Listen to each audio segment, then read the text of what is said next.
मेरा नाम है बलविंदर कौर नंदिनी। आप देख रहे हैं द रिव्यू हिंदी। दोस्तों, आज के भारत में इतिहास सबसे बड़ा मुद्दा बन गया है या शायद बना दिया गया है। पिछले कुछ वर्षों से इतिहास के मुद्दे हमारी राजनीति में छाए रहे हैं। सोशल मीडिया भी इतिहास में दिलचस्पी जगाने में बड़ा जरिया साबित हुआ है। हमारे WhatsApp group, YouTube channel, Facebook post और ट्विटर ट्रेंड सब में ऐतिहासिक मुद्दे और बहसें छाई रहती हैं। आप भी अगर मेरी तरह इतिहास प्रेमी है तो ये सब देखकर खुश होते होंगे। लेकिन जरा रुकिए, ध्यान से सोचिए कि इतिहास को लेकर ये दीवानगी कहीं किसी साजिश का हिस्सा तो नहीं।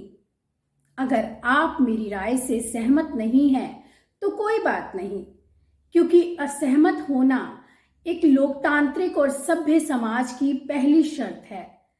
लेकिन मैं आपसे अपील करती हूं कि आप कुछ खास चीजों पर ध्यान देंगे तो शायद मेरी इस राय से इत्तेफाक रखने लगेंगे। सोशल मीडिया पर आपकी नजर जब इतिहास से जुड़ी किसी पोस्ट या वीडियो पर पड़े तो खुद से ये 5 सवाल जरूर पूछें। सवाल नंबर 1, क्या सोशल मीडिया पोस्ट या वीडियो में इतिहास को सिर्फ और सिर्फ धर्म के नजरिए से देखा या दिखाया गया है? सवाल नंबर 2, क्या इतिहास से जुड़ी सोशल मीडिया पोस्ट या वीडियो में अतीत की सारी नाकामियों और बुराइयों का जिम्मा किसी एक खास समुदाय पर मढ़ा गया है? सवाल नंबर 3, क्या सोशल मीडिया पोस्ट या वीडियो में हमारी आजादी की लड़ाई पर सवाल खड़े किए गए हैं? मतलब ये कि हमें आजादी भीख में मिली जैसी कोई बकवास तो नहीं की गई?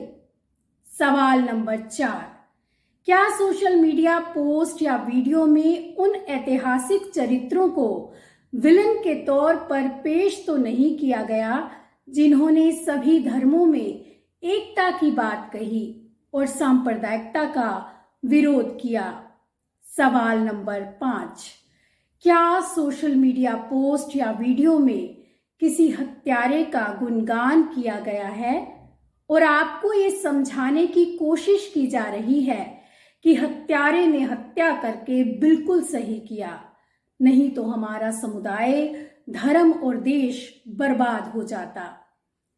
अगर इन 5 या इनमें से किसी एक भी सवाल का जवाब हाँ है तो समझ लीजिए आपके दिमाग को इतिहास के ज्ञान से नहीं बल्कि नफरत से भरा जा रहा है।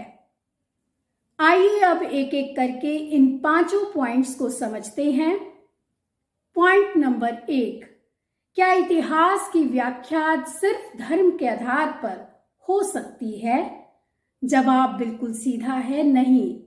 इतिहास के कई आयाम होते हैं, राजनीतिक, आर्थिक, सामाजिक और धार्मिक।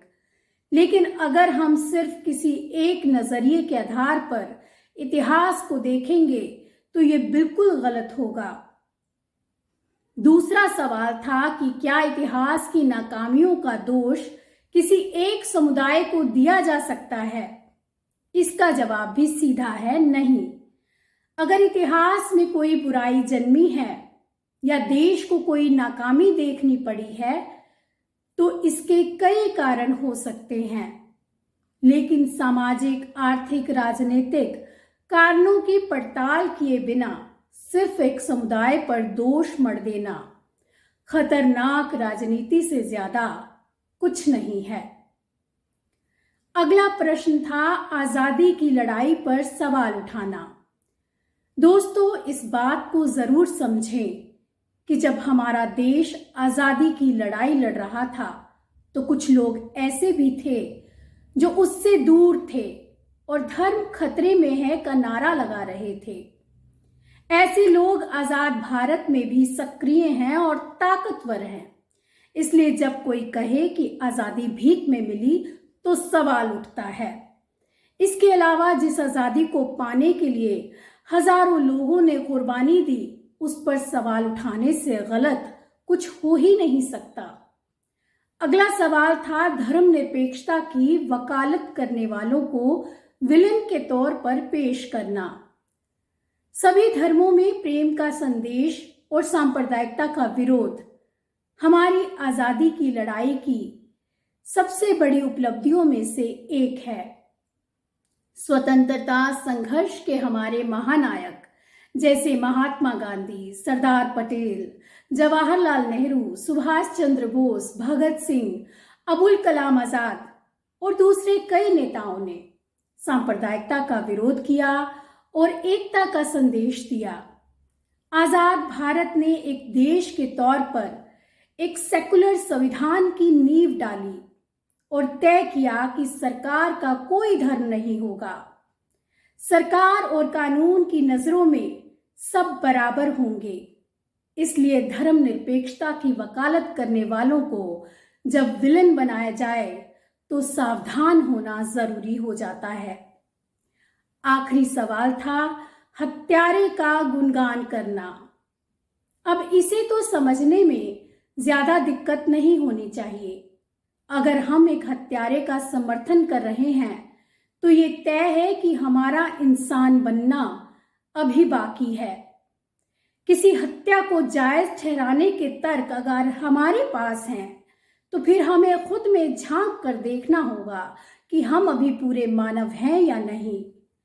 साथियों, सांप्रदायिक शक्तियों के हाथ में इतिहास एक हथियार की तरह होता है जिसका इस्तेमाल वो लोगों में जहर भरने के लिए करते हैं। अगर अलर्ट नहीं है तो जाने अनजाने इस नफरती प्रचार तंत्र का हिस्सा बन सकते हैं। इसलिए इतिहास की किसी बात पर यकीन करने से पहले उसे अच्छी तरह से जांच परख ले और फिर स्वीकार करें। आज बस इतना ही कहना था। शुक्रिया।